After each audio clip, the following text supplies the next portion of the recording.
lectin-free hot cross buns using Victoria's Keto Kitchen flour mix, and this makes it lectin-free, gluten-free, and keto. And this is super important if your ankles and feet are swelling.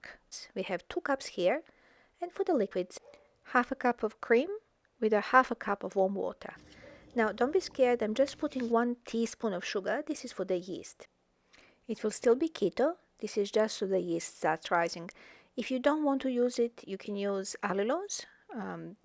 To some extent, it will also allow the yeast to grow. So I'm going to put 2 teaspoons or 2 sachets, how I have it here, into the mixture. Please be certain that it's warm, so about 37 degrees Celsius, 100 degrees Fahrenheit.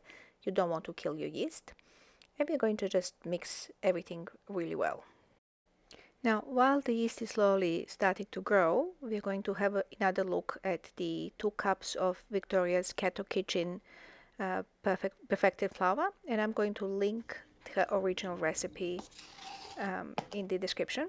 Now I'm putting 2 teaspoons of baking powder, and to the sweetener, so this is pure stevia, so you just need a tiny little amount, so there is nothing else added.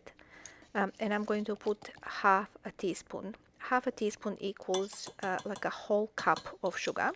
And I haven't shown you, apologies for that, I have added 1/4 cup of xylitol natural birch extract. You can use allulose if you prefer. This is entirely up to you.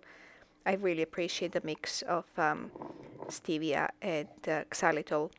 Really works for me in my purposes. Now, the yeast has grown, so I have cut the video here. So we are just going to add the yeasted mixture. So, and you probably need to remove the whisk because it will get way too sticky. So just add every last drop of the yeasted mixture and move to the fork. So I find fork more than enough to mix everything. Now we're going to add 1 more room temperature egg, so the whole egg, just 1, and we are going to incorporate everything again. So I want them to be really soft, the hot cross buns. I'm adding 1 tablespoon of sunflower oil. This is non-GMO modified. This is Australian oil. Use whatever oil you can find if you're living elsewhere. Now, this type of nutrition and recipes are very important if you ever experienced ankle or feet swelling. I will include at the end of the video a free Sexy Ankles playbook if you're interested. Now, we're going to use some walnuts and keto chocolate. So this is 1 cup of walnuts. And they're raw walnuts. I didn't actually roast them. If you like, you can roast them. And just grind them really well. So I'm going to put full cup inside our batter and just mix it all together. And I haven't really explained the Victoria's Keto Kitchen keto flour is almond flour, oat fiber, and egg whites. So that's why it's both lectin-free, gluten-free, and keto. So once this is completely mixed, we are going to use, I'm using the muffin pan. And even though this is a non-stick muffin pan, you have to oil it because it will stick. So you can still see the oil. It may look like too much, but it's not. Alternatively, you can use silicone molds. And I'm going to incorporate chocolate as a swirl. So I'm going to half fill all the muffins. And when I fill all of these ones, I'll come back and I'll show you how to do the chocolate swirl. And chocolate is just a keto chocolate. You can use whichever one you want. And I melted it because I don't want choc chips. I want it to actually be incorporated into the batter. Now I'm smoothing the batter here. I really don't know why. You absolutely can skip this step. So I'm just going to, so you can see it, I added 1 tablespoon of coconut oil. And I'm just going to go with a teaspoon and put the teaspoon in and spread it with a knife. So if you don't want to do this, you can make them just with the walnuts. You can make them just with chocolate. You can put spices like a cinnamon, cardamom goes really well. Absolutely anything you like, as long as it's keto and lectin free. I made a while ago, and it's on a different channel. Actually, it's my Instagram account, goji berry ones. This is before I realized that goji berries are full of lectins. So if you stumble on that one, disregard that one. So this is quite healthy. So lectin-free, gluten-free, and keto if you don't count the teaspoon of sugar that I put into the yeast. And now when I mix them all in, I'm just going to put another layer of batter on top, and they're pretty much done. Now, this step is optional, but because I'm recording this, I wanted to smooth it all out. So this is just the back of the teaspoon dipped in cold water, or just any water, and I'm just smoothing them around before I put them in, so you can see just water.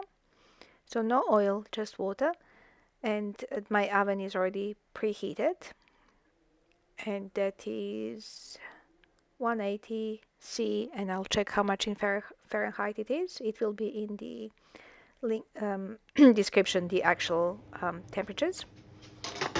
So after 20 minutes, this is how they look like.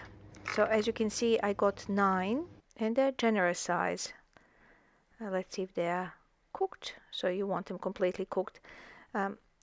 They may look cooked after 15 minutes. Keep them for a full 20 because of the almond flour.